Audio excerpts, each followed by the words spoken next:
Hello everybody, welcome back to the channel, and as you can see, I've got the tie on, we've got the Top Hollow music playing in the background. You know what that means, it's time for some more Pokemon Sleep news. Now, this news almost didn't actually make it for the sake of, me reporting on the news. I was like, it's simple enough that I probably can't really make a whole video out of it, but I think there's just enough stuff here that it barely scrapes by. So, I wanted to discuss it. New Moon Day. What's so interesting about New Moon Day? Well, this is the darkness of a new moon allows lets new encounters shine.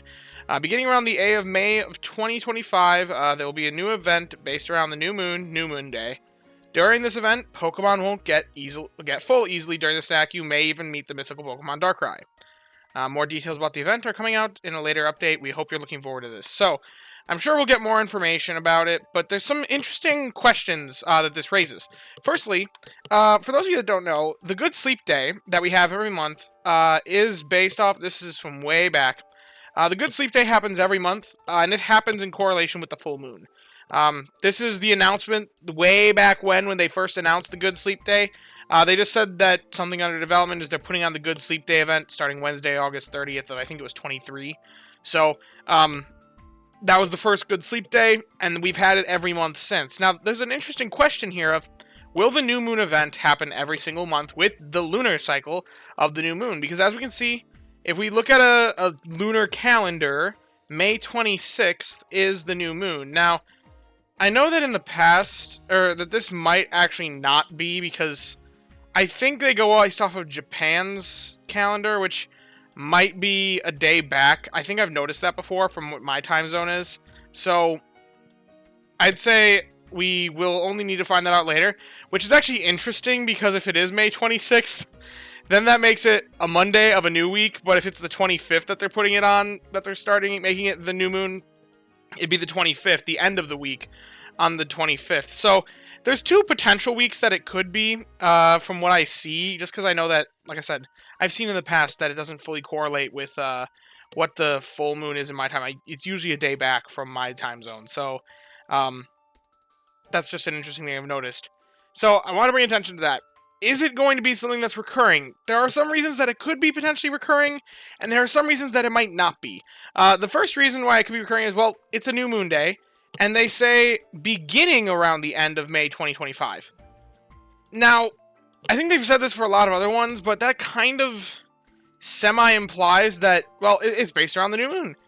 The new moon happens every month. This has relatively good reason to support the idea of a new moon, so is this going to be a way that other players can potentially get Darkrai? It'll be event-locked, but going forward, it'll be event-locked to the New Moon Day event. And furthermore, will the New Moon Day event be how we collect resources to unlock subskills and natures in Darkrai, that once a month we're going to get like 1 or 2 nights to collect whatever Darkrai's seeds are to then power up our Darkrai. Maybe we won't have the best Darkrai's that we want to have just after this next coming event, because it might be a recurring event that happens every single month where each time we get like 1 seed. What are the questions here? What's going to be happening? We don't necessarily know. There's a lot of speculation. Now, something else that a lot of people have pointed out, the Darkrai here, some people say that it looks kind of like Darkrai shiny.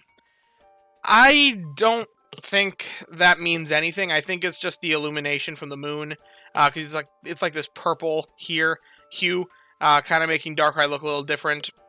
I can see that it looks kind of like it, but at the same time, if they shiny locked it for the first event, and then said you can only catch 1, then wouldn't that just suck for everybody else? Everybody that did well in the Cresselia versus Darkrai event, that got one that was guaranteed to not be shiny.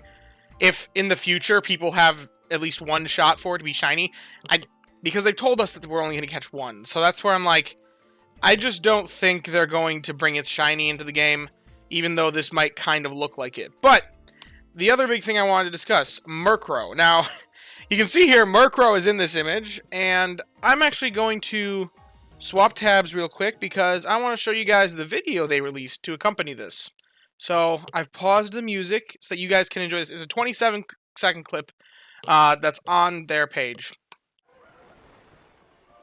So we see lots of Murkrow flying towards the new moon, which is, you know, it's a new moon. There's Snorlax here. the music is peak. But then, I love the shot of Honchkrow here. And then it's Darkrai. Beginning in late May 2025. So, that's when I'm like, okay, beginning in late May 2025. That wording is making me think that this might be a recurring thing. But anyway, if we get more into it, yeah, Honchkrow, Murkrow. Now, all we really know is it's basically been confirmed that this Pokemon is coming to the game. I mean, it's in the image, it's in the video, it's very prominently featured. It's not like it's subtle. They haven't actually said Honchkrow's coming, but they may as well have. So, it's practically confirmed that we have Honchkrow coming. What's it going to do? Well, it's a dark type, pretty much. It could theoretically be flying if they really want to throw something out of left field. But with the idea of it coming during this new moon day, it's probably correlated to Darkrai. It's probably going to gain the benefits of being with Darkrai. So I'm assuming it's going to be a dark type. Once again, that's technically not confirmed, but it feels safe to say.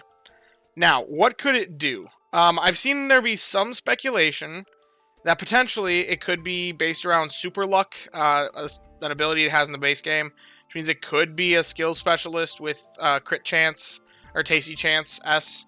And I think that would be kind of balanced, because I think they've intentionally only given that main skill out to Pokemon that are 16 pips.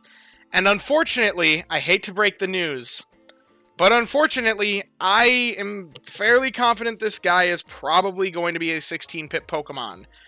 Which means it's probably not going to be that meta-relevant unless it can offer something really unique that other Pokemon in the game can't already offer. Just because, the 16-pip problem, I've talked about it before. I'll link the video that I talked about that in the description. They pretty much, unless you happen to stumble into a good one, it's not worth investing in 16-pip Pokemon. And the reason why I think Murkrow is going to be a 16-pip Pokemon is because typically a 16-pip Pokemon in this game is one that was a single-stage Pokemon in the game, in the base games, and never got a baby evolution. Or a baby pre-evolution.